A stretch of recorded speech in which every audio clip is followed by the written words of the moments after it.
czajnikowy.pl. Święta tuż, więc chcieliśmy złożyć Wam, ja w imieniu całego zespołu czajnikowy.pl, życzenia zdrowych, spokojnych i pełnych miłości świąt Bożego Narodzenia, spędzonych w rodzinnej atmosferze przy świetnej herbacie. I mam nadzieję, że tak jak my możecie podsumować kończący się już 2017 rok naprawdę radośnie i z dumą. Wiele rzeczy wydarzyło się u nas, wszystko dzięki Wam. Między innymi od maja dostępna jest już w księgarniach książka czajnikowy.pl, co jest naszym sporym sukcesem. Udało nam się gotować z panem Robertem Makłowiczem na początku roku. Wystąpiłem w kilku radiach, między innymi w Radiu Z, w Radiu M, co były zupełnymi nowościami. Udało nam się również wystąpić w TVP2 i TVP1 w pasmach śniadaniowych, co również sobie cenimy. Mam nadzieję, że nas oglądaliście, bo mieliśmy od Was bardzo fajne sygnały, że podobało Wam się.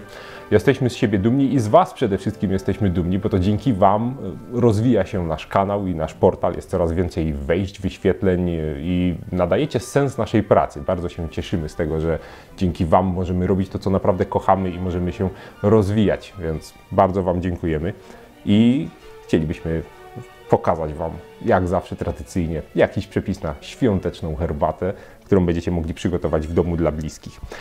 Często mówicie, że nasze herbaty świąteczne są zbyt skomplikowane, że to się długo przygotowuje i oczywiście każdy ma masę roboty przed świętami, dużo gotowania, sprzątania, pakowania prezentów, że przydałoby się coś szybkiego i prostego i z czymś takim dzisiaj. Otóż prosta, bardzo łatwa i wręcz intuicyjna herbata świąteczna, która będzie bazowała m.in. na takim lizaczku. Absolutnie ikonicznym i popkulturowym lizaczku w paski laseczka Świętego Mikołaja. Nie ma nic bardziej świątecznego, przynajmniej w amerykańskiej kulturze. Na pewno widzieliście to nieraz na choinkach, na jakichś stroikach, ogólnie na święta. Taka laseczka, poza tym, że jest smaczna, jest bardzo słodka i jest świetnym rozwiązaniem, żeby osłodzić również herbatę świąteczną. Poza tym przygotujemy ją z pomarańczem, co będzie naszym polskim akcentem, bo może nie wiecie, ale raczej reszta świata nie wiąże Bożego Narodzenia z pomarańczami. To u nas jest to takie świąteczne, pomarańcza z goździkami, to prawdziwe Boże Narodzenie. Od czego zaczniemy? Przede wszystkim imbir. Imbir, który rozgrzewa i bardzo intensywnie, przyjemnie pachnie. Do szklaneczki ścieramy odrobinę, no myślę, że ile kto lubi, pamiętajmy, że to jest ostre, żeby nie zabić smaku całej herbaty. Odrobinę ścieramy, około łyżeczki.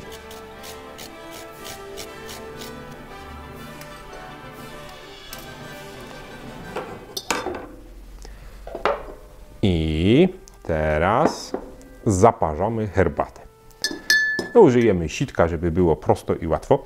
Używamy herbaty czarnej asamskiej. Ja ją polecam, dlatego że jest intensywniejsza od chińskiej. Chińskie herbaty możecie tam spotkać powszechnie, chodzi mi o odmianę chińską, nie tylko wśród herbat pochodzących z Chin, ale również dużo uprawianych w Indiach i na przykład na Sri Lance bazuje właśnie na tej chińskiej odmianie. Asamska herbata daje napar bardziej wyrazisty, bardziej taki, można by powiedzieć, ciężki, korzenny, trochę nawet wytrawny. Także idealnie się nada, zwłaszcza taka granulowana jak ta, ponieważ im mniejsze listki, tym intensywniej i szybciej się naparza, a my damy dość sporo dodatków. Dlatego zależy nam na tym, żeby herbata wyszła bardzo mocna i bardzo czarna. Zalewamy wrzątkiem. Imbir już tam w środku jest. A my w tym czasie przygotowujemy pomarańczkę. Co będzie nam potrzebne? Jeden fajny plaster pomarańczy. Wykrawamy go gdzieś tak nie z brzegu, żeby nie był jakiś taki z piętką, ani wąziutki. Ukrawamy taki ładny, grubszy. No, może się to uda zrobić ładnie, żeby prezentowało się chociaż z jednej strony idealnie. Dlaczego z jednej? Bo no, w sumie nie wiem, którą wybrać, tu jest chyba lepiej. Z jednej, ponieważ nabijemy go goździkami. Takie małe, aromatyczne goździki. Może nie są jakoś spektakularne w naparze, ale Aromat jest intensywny i świetnie łączy się z pomarańczą. Pamiętajmy, żeby nie przesadzić. One są bardzo ostre i bardzo intensywnie wpłyną na smak naparu. Żebyśmy nie mieli po prostu herbaty goździkowej, warto dać raczej mniej niż więcej.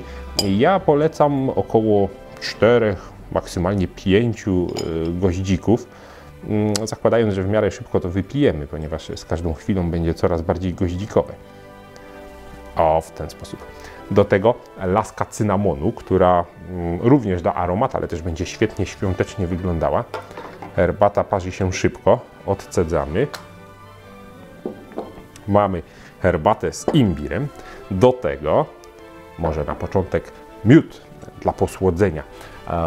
Zaraz pojawią się na pewno osoby, które będą mówić, że nie wolno dodawać miodu do wrzątku. I rzeczywiście tak, nie wolno, ale w ogóle to wolno. Tak naprawdę się tego nie robi, ponieważ obawiamy się o to, że miód utraci swoje prozdrowotne właściwości. A w tym przypadku nie jesteśmy przeziębieni, nie chcemy się nim leczyć, tylko tak naprawdę zależy nam na słodyczy i miodowym aromacie.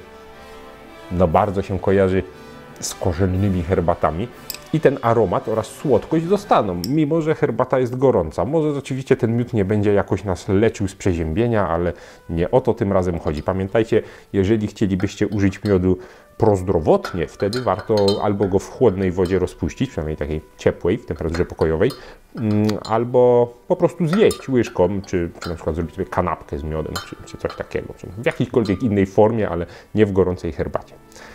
Herbata posłodzona. Cynamon. Pięknie prezentująca się laseczka cynamonowa o wyraźnym, przyjemnym aromacie. Wrzucamy do środka. Teraz nabita pomarańcza, nabita goździkami do środka. I na koniec ta oto czerwona, słodziutka laseczka, nasz lizaczek, również do środka. Oczywiście ją wkładamy przed samym podaniem herbaty, bo ona intensywnie się rozpuszcza. Te piękne pręgi zaraz tracą kolor, no i w końcu zniknie zupełnie. Oczywiście im więcej się rozpuści, tym słodszy jeszcze będzie napar, ale największe wrażenie robi właśnie w tej postaci, kiedy sobie tutaj w całości pływa. Taka świąteczna herbata, jak widzieliście, przygotowuje się raz, dwa, bez użycia jakichś skomplikowanych akcesoriów i właściwie w okolicy świąt wszyscy w domu gdzieś mamy te wszystkie dodatki. Laseczki również są łatwo dostępne, nawet w popularnych marketach, więc to też nie jest jakieś bardzo trudne. Przy okazji świątecznych zakupów warto się rozejrzeć i warto kupić, bo wyglądają super. Mogą być na choince, a mogą być w herbacie. Fenomenalne, pyszne, bardzo świąteczne i bardzo takie rozgrzewające. No, zachęcam Was do zastosowania tego przepisu w nadchodzące święta. I raz jeszcze życzę Wam wszystkiego dobrego i do zobaczenia na czajnikowy.pl.